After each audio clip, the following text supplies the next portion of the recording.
Itu. Tetapi kalau kita ikuti apa yang disampaikan oleh mantan guru besar BIN, guru besar intelijennya itu Bapak Hendro Priyo, bahwa sekarang ini perpindahan daripada geopolitik dari Eropa ke Asia, Laut Cina Selatan. Jadi kita ini mungkin bisa diadu domba, karena ada 4 sekarang angkatan.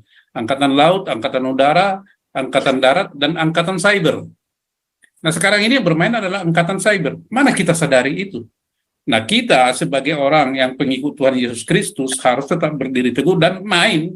Ini suara kebenaran, bukan soal kebencian. Ini di Indonesia ada suatu pemeo yang mereka anggap selalu benar.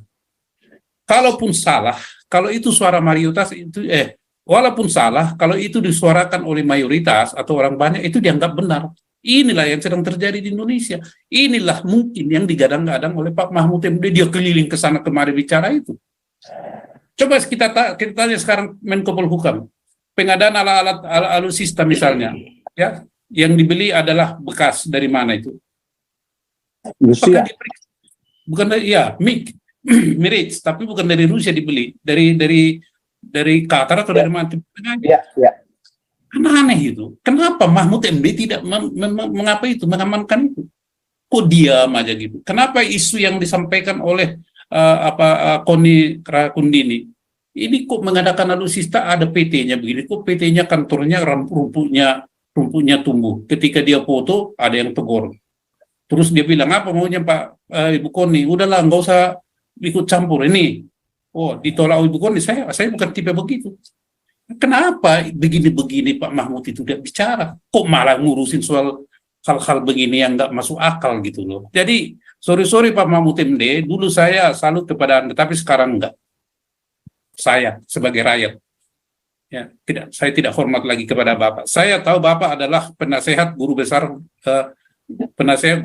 atau profesor di Indonesia. Saya tahu, karena saya kenal itu siapa ketua umum daripada Pergubi, Persatuan Guru Besar Indonesia. Tahu saya, tapi saya tidak hormat kepada Bapak. Jiwa kenegarawanan Bapak sudah hancur lebur oleh jiwa partisan dan kepentingan pribadi Bapak. Bapak tidak mengutamakan kepentingan nasional. Itu.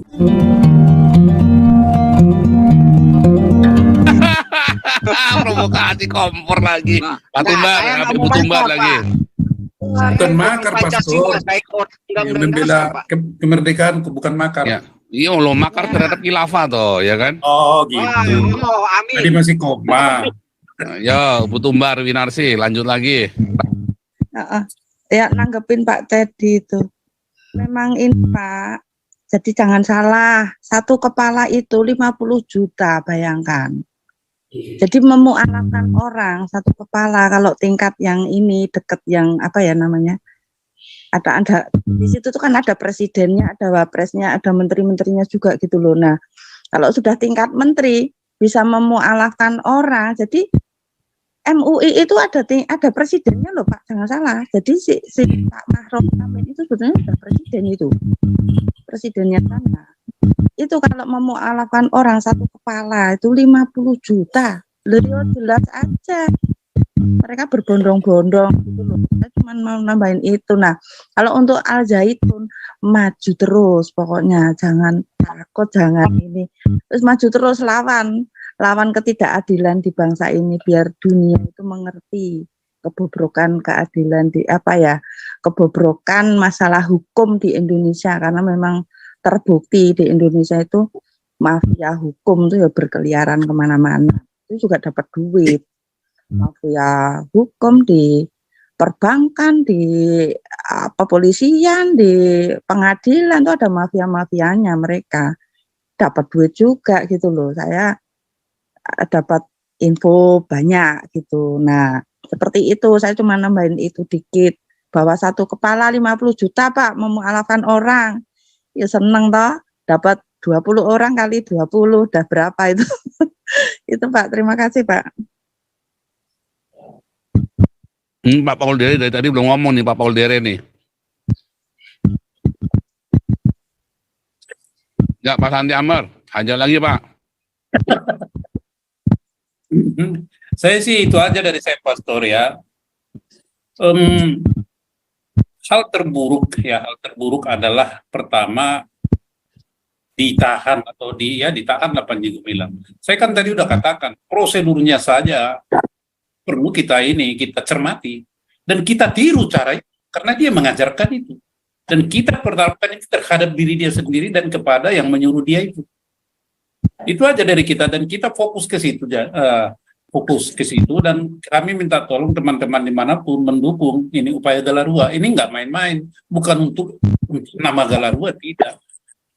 Kalau sebesar Al Zaitun aja bisa dipermainkan begitu, apalagi nanti kelompok-kelompok kecil. Asal tahu saja ya Bapak Ibu, asal tahu saja. Indonesia ini, sejak kemerdekaan Indonesia mau dijadikan negara Islam selalu gagal. Ya. Saya kembali lagi utarakan, supaya kita tahu ini, bahwa kita ini sekarang dalam pergulatan dan perebutan kekuasaan secara diam-diam. Cuma kita ini, yang saya katakan kita ini, golongan Kristen ini mabuk harta duniawi, mabuk dengan segala kemewahan, menjadi individualistis, menjadi hedonis, tidak peduli dengan akan menjadi bagaimana nanti negara ini. Fakta seperti saya katakan itu, bahwa MUI sudah memegang kartu truf bahwa Indonesia ini, Piagam Jakarta ini menjiwai pembukaan Undang-Undang Dasar 1945 dan merupakan satu kesatuan. Inilah payung hukum bagi mereka untuk bergerak kemana-mana. Bayangkan saja mereka itu ya, sampai ada 58 organisasi. Ada Dewan Islam ya, ada Dewan Persiapan Pembentukan Perda. Ada. Hati-hati Bapak Ibu. Ada Dewan Islam Persiapan Pembentukan Perda. Jadi kita ini jangan terlena. Kita ini sebenarnya sudah di jurang khilafah. Ini terbaru, kita akan bicara hari Senin nanti di masalah Mentawai. Nah, sekarang itu mereka bergerak terus itu Pak, melalui berbagai cara, melalui pendidikan, pokoknya di mana saja mereka bisa masuk akan masuk, termasuk Al Zaitun ini. Saya duga ada disusupkan orang di situ. Mungkin Pak Panji Gumilang tidak sadar atau tidak tahu. Bisa saja, karena di sana puluhan ribu orang Pak. Bukan satu orang, dua orang, puluhan ribu. Dan Syekh Panji Gumilang yang begitu sibuk, siapa yang bantu dia? Nah, jadi dari saya, Pastor, kita tidak, kita bermain ini sekarang ini adalah permainan yang mengasihkan. To be or not to be. Now or never. Ini bukan masalah tahun politik atau apa. Saya tidak setuju ini dikaitkan dengan tahun politik. Juga tidak setuju dikatakan ini sebagai pembalikan isu. Pembalikan isu apa? Siapa yang membalikan isu? Kalau memang petinggi negara itu yang membuat isu begitu, mereka adalah pejabat-pejabat yang tidak berakhlak. Tidak berakhlak mulia, tidak berakhlak korimah. Ya, mereka adalah pada penyarat.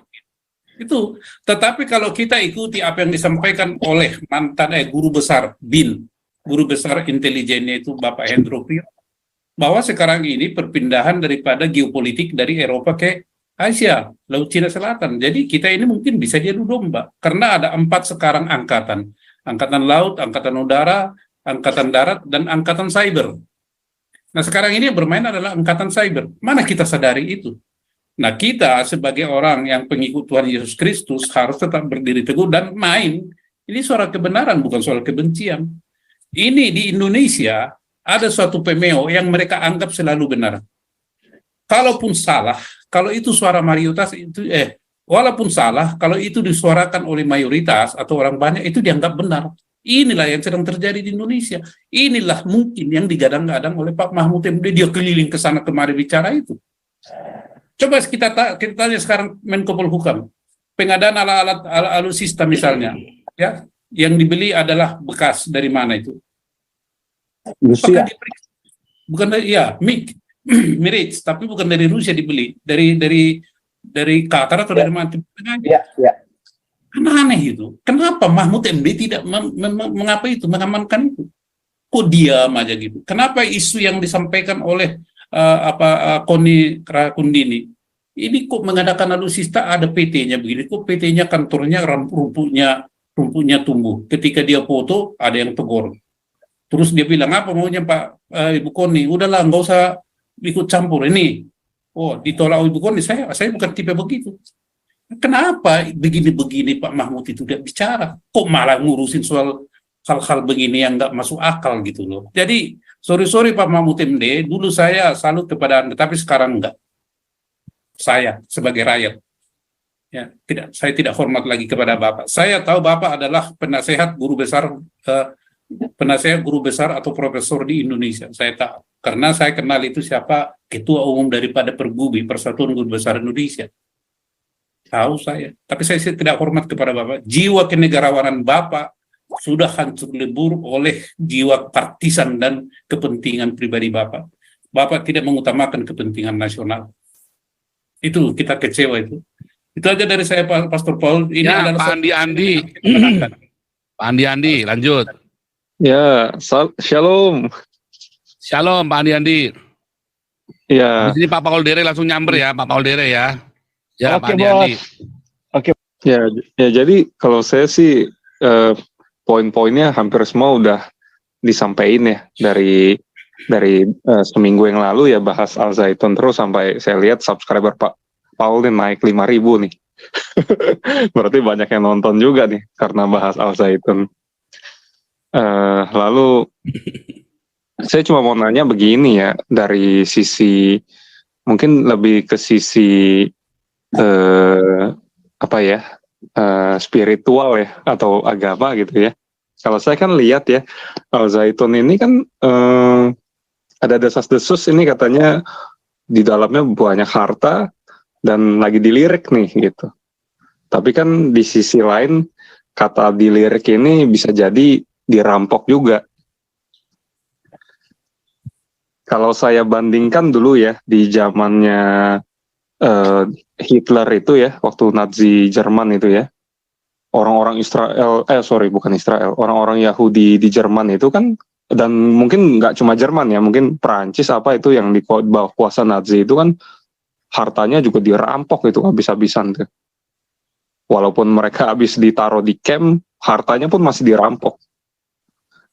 Dan kesudahannya kita tahu ketika Nazi Jermani jatuh itu semuanya ancur-ancuran tuh. Negaranya, orang-orang yang berada di balik pemerintahan itu, yang setelah mereka berhasil merampok segala macam, tetap saya sih melihatnya ini sebagai suatu sebagai suatu hukuman gitu. Jadi saya sih bukannya mau jadi, saya juga nggak merasa saya ini suci ya. Saya mungkin udah dibaptis air, tapi mungkin saya juga belum dibaptis roh gitu. Tapi saya cuma mau bilang harus hati-hati gitu, karena takutnya ada hutang darah nih kalau sampai terjadi perampokan seperti ini gitu loh. Dan saya harap sih isu-isu seperti ini jangan sampai terjadi beneran gitu. Kalau perampokan udah terjadi nih, Pak. Iya. Perampokan Kalau pemahaman saya lain, Pak. Pemahaman saya sebenarnya Islam ini bukan saya marah, saya benci, saya tidak setuju, ya dia benar. Cuman yang saya marah sekali, dia beralkulturasi dengan negara. Kemudian agama ini digunakan sebagai alat politik. Ini yang saya sebenarnya tidak sama sekali tidak setuju. Ya, sehingga dialah salah satu yang menciptakan tuh negara ini goncang. Ini kita tidak bicara iman, Pak. Saya jujur, saya orang beriman. Pun saya tidak akan mati konyol seperti orang lain ajarkan, maut udah di depan mata kita hanya diam. Kan karakter saya tidak mau begitu kan. Kalau saya jujur aja, saya akan berjuang gitu. Tetapi yang saya mau ekspresikan di sini bahwa saya tidak setuju agama Islam ini kebawa ke ranah negara, sehingga agama itu dibenturkan dengan negara, dan agamanya itu, Islam itu mau dia coba mengatur undang-undangnya di agama itu masuk ke negara. Itu yang saya tidak setuju. Kemudian terjadinya penyalahgunaan keuangan negara Republik Indonesia diakibatkan oleh institusi-institusi ini. Tetapi dari kacamata manusia yang politik mereka sudah tahu. Tetapi fenomenanya begitu mereka terima aja. Oleh sebab itu saya bilang negara kita tidak akan maju sampai kiamat. Kemudian teman-teman di mana aja yang beriman tidak beranilah membicarakan ini, jangan ada kekhawatiran, tunjukkan wajah muka. Yang penting kita ini, saya bilang, kita ini bicara didasarkan benar-benar beriman kepada Pancasila dan Undang-Undang Dasar untuk menuju suatu masyarakat adil dan makmur. Ini yang kita pegang. Yang kita koreksi inilah manusia-manusia yang jahat. Membenturkan agama satu dengan yang lain, undang-undang diselewengkan, orang lain dihukum, yang orang lain tidak dihukum, kena di undang-undang dengan undang-undang yang sama, tetapi diperlakukan secara nyata beda pada kenyataan dihukum. Ya, ini persoalannya ini yang muncul di negara ya inilah yang kita bahas. Inilah terjadi konflik batin di dalam pikiran kita dan kita sampaikan ke media ini.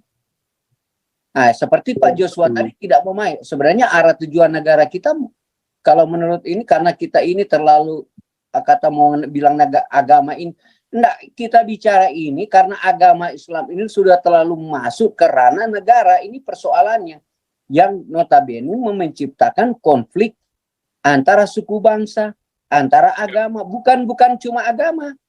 Saya bilang antar suku bangsa, walaupun mereka beragama sama Islam, tapi dia akan menciptakan konflik horizontal. Nah ini, oleh sebab itu berani yang kita kritisi itu, berani kita kritisi. Seperti tadi kan, saya bilang PKS ini baru kemarin sudah menolak Omnibus Law-nya Undang-Undang Kesehatan. Tetapi alasan tidak mengena. Tetapi misi mereka sudah ketahuan.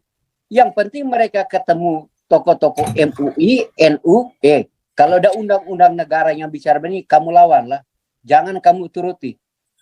Nah ini otak jahat begitu. Mau dia make sense, tidak make sense, masuk akal, tidak masuk akal. Iya, benar salah, pokoknya salah. Dilawan. Itu negara MUI begitu. Gayanya begitu, harus dilawan. Terima kasih, Pak. Ya, Paul nih mau nyerobot. Kau bilang kau menang debat, lawan domba yang sesat. Kau bilang banyak yang tobat,